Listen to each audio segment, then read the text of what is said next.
bersama dua teman saya. Perkenalkan, nama saya Ibnu Muhammad Adinata. NIM 2024 012035. Kenalkan, nama saya Burlan Aldi Delbi dengan NIM 2024 012044. Perkenalkan, nama saya Vigita Bagus Bowo dengan NIM 2024 01 2042. Perkenalkan, nama saya Nisada Abdi Ramadan dengan NIM 2024 01 2034. Oke, ikuti terus keseruan kita. Dengan Mas siapa? Pak I ya. Untuk usaha ini udah berjalan berapa lama, Mas? Kalau usaha ini sih baru sebulan lebih, seminggu besok. Untuk produk ini kan kopi. Kira-kira yang paling best seller di sini apa? Best sellernya ada di kopi susu sih, Mas. Di kopi susu ya. Nah, biasanya kalau para usaha kopi ini yang menjadi hambatan atau kendala itu apa? Yang menjadi hambatan sama kendala itu adalah sebenarnya apa ya? Mungkin harga kopi yang selalu naik. Terus kalau dari itu sih itu terus penyebabnya juga ada salah satunya cuaca yang naik turun. Dan akhir-akhir ini kurang menentu, terus jadi bikin kualitas kopinya nih gak bisa konsisten gitu, dan itu juga akan nanti endingnya juga akan mempengaruhi di harga kopi yang bakalan naik terus, jadi ada gagal panen, ada penyakit. Nah itu pasti pengaruhnya ke sana. Terus mulai persaingan bisnisnya yang mulai agak nggak sehat ya itu udah pada tahu lah kayak yang pemodal besar gitu tuh akhirnya end-nya ini ada di UMKM. Terus pajak terutama itu nanti juga itu untuk kita nih juga bakal matiin yang kecil-kecil gitu. Itu juga pasti yang akan terimpact pertama kali itu adalah yang kecil-kecil. Nah, itu kalau dari kita sih biasanya kayak gitu.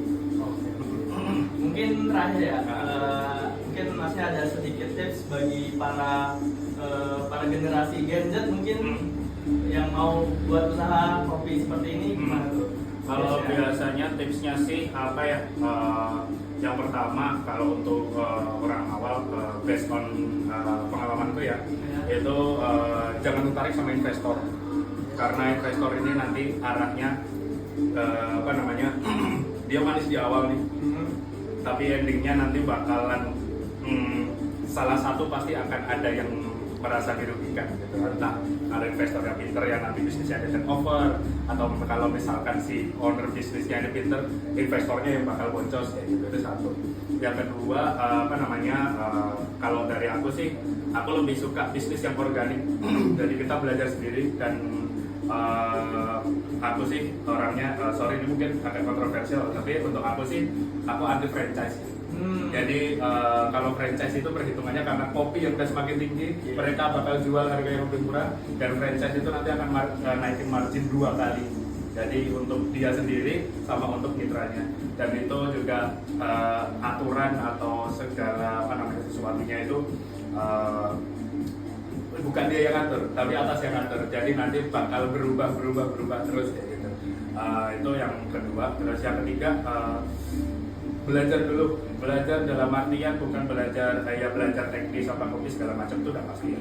Yang kedua belajar apa? Belajar investasi di kopi ini kita butuh apa aja. Karena banyak yang baru terjun ke kopi itu biasanya banyak yang boncos karena modalnya kegedean. Terus akhirnya dia BEP-nya jadi lama karena modal yang kegedean, targetnya nggak terpenuhi. biasanya mereka langsung investasi ke mesin yang komersil gitu, yang harganya puluhan bahkan ratusan juta, padahal aslinya supply-nya tuh cuma sedikit gitu. Demand-nya dia tuh cuma sedikit, nggak sampai 100 nggak sehari. Nah itu yang akan betul sama operasional cost, terus modal itu BHP-nya pasti akan molor panjang banget, dan akhirnya HPP-nya jadi bengkak. Yang tadinya targetnya 100, dia udah menentukan overhead, terus karena targetnya nggak terpenuhi, overheadnya bengkak, HPP-nya bengkak, akhirnya boncos. Nah, kayak gitu. Terus mulai nggak usah takut mulai dari tempat yang kecil, mulai dari ruang yang kecil, pokoknya balik lagi ke si fundamental bisnis tuh modal sekecil-kecilnya untuk segede-gedenya. Udah itu jangan perlu kita, emang investasi mesin kopi itu mahal, tapi bukan berarti harus mahal kok. Ada yang manual, ada juga yang misalnya ada juga yang apa. Intinya riset lebih luas. Sekarang ini banyak masuk, nggak cuma produk Italia, produk China juga udah mulai bersaing, harganya bersaing dan kualitinya juga udah oke. Jadi mulai berdalam di situnya. Kalau kopi kita barista atau belajar sama teman barista udah pasti ngerti. Tapi we are as a business owner, kita harus lebih tahu nih sistem bisnisnya kayak apa, investasinya harus apa, terus kita jualnya, pricing tuh penting tuh. Gimana caranya kita akan nentuin pricing, karena kenapa harga kopi itu harus 25.000, kenapa dia harus 30.000. Nah itu kita harus tahu tentang pricingnya ini gimana. Itu yang bikin sering boncos itu satu, operasional cost besar, modalnya kebesaran, terus dia nggak tahu pricing. Pokoknya dia hajar murah, padahal modalnya gede, operasional costnya gede, akhirnya boncos belum besar. Itu yang banyak terjadi kayak gitu. Oke, banyak. Ini kita udah belajar banyak dari Masnya ini. Ya. Mungkin udah gitu aja kali ya Oke. wawancara. Terima kasih banyak Sama-sama. atas pembelajaran dan Oke. pengalamannya. Ya. Terima kasih Mas. Sama-sama. Berapa lama jualan? Baru seminggu. Terus yang produk yang sering laku apa? Ini aja. Kendala apa yang seminggu itu sama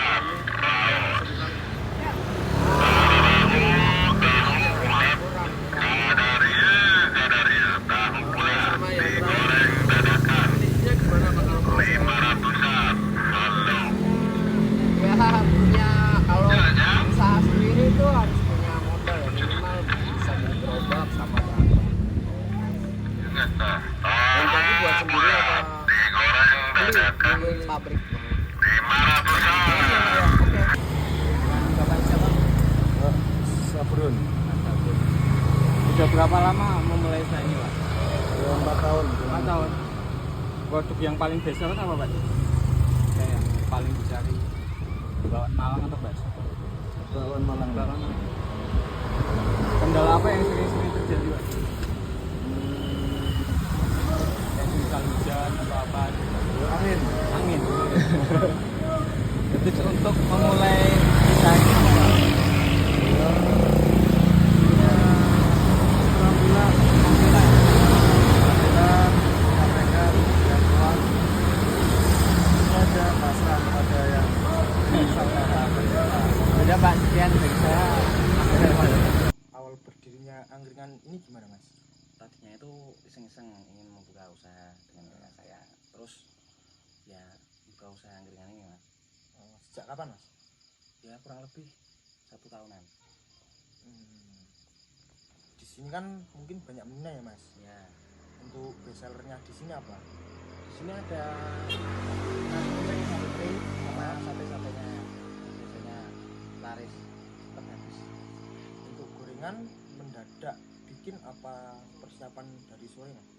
Dari sore bikin, terus nanti kalau ada pesanan dadaan goreng. Untuk kendalanya Mas? Kendalanya itu kalau di sini itu soalnya kan perdesaan Mas. Kalau malam itu kalau kehabisan bahan baku susah cari bahan bakunya, seperti es batu, tepung terigu seperti itu. Biasanya kan kalau sini kan ramenya jam 10 naik sampai jam 2-an. Kalau misalnya belanja apa namanya ya beli bahan baku itu kan sering ada naik turunnya tuh Mas. Kalau semisal bahan baku naik gimana? ya mau nggak mau tetap ikut naik mas harganya. Harga dari sate-satean, terus nasi, terus gorengan, Untuk porsi tetap sama. porsinya tetap sama. Kalau ini kan di pedesaan ya mas. Iya, Untuk pemasarannya gimana? Apakah ada online-nya atau cuma offline saja? offline ada, saya pasang banner. Hmm. Terus kalau online itu juga ada lewat apa story WhatsApp sama delivery order via WhatsApp. Oh, jadi kalau ada yang pesan lewat WhatsApp terus diantar. Iya, begitu. Ada minimal order nggak kalau misal diantar gitu? Oh, tidak ada minimal order di sini. Ya sudah mas, terima kasih atas waktunya. Iya. Oke teman-teman, terima kasih yang sudah menonton videonya. Sekian dari video dari mata kuliah Creative Technopreneurship dari kami. Jangan lupa untuk di-share, di-like, dan disebarkan seluas-luasnya kepada teman-teman. Semoga video tersebut sebagai pembelajaran untuk kita semua.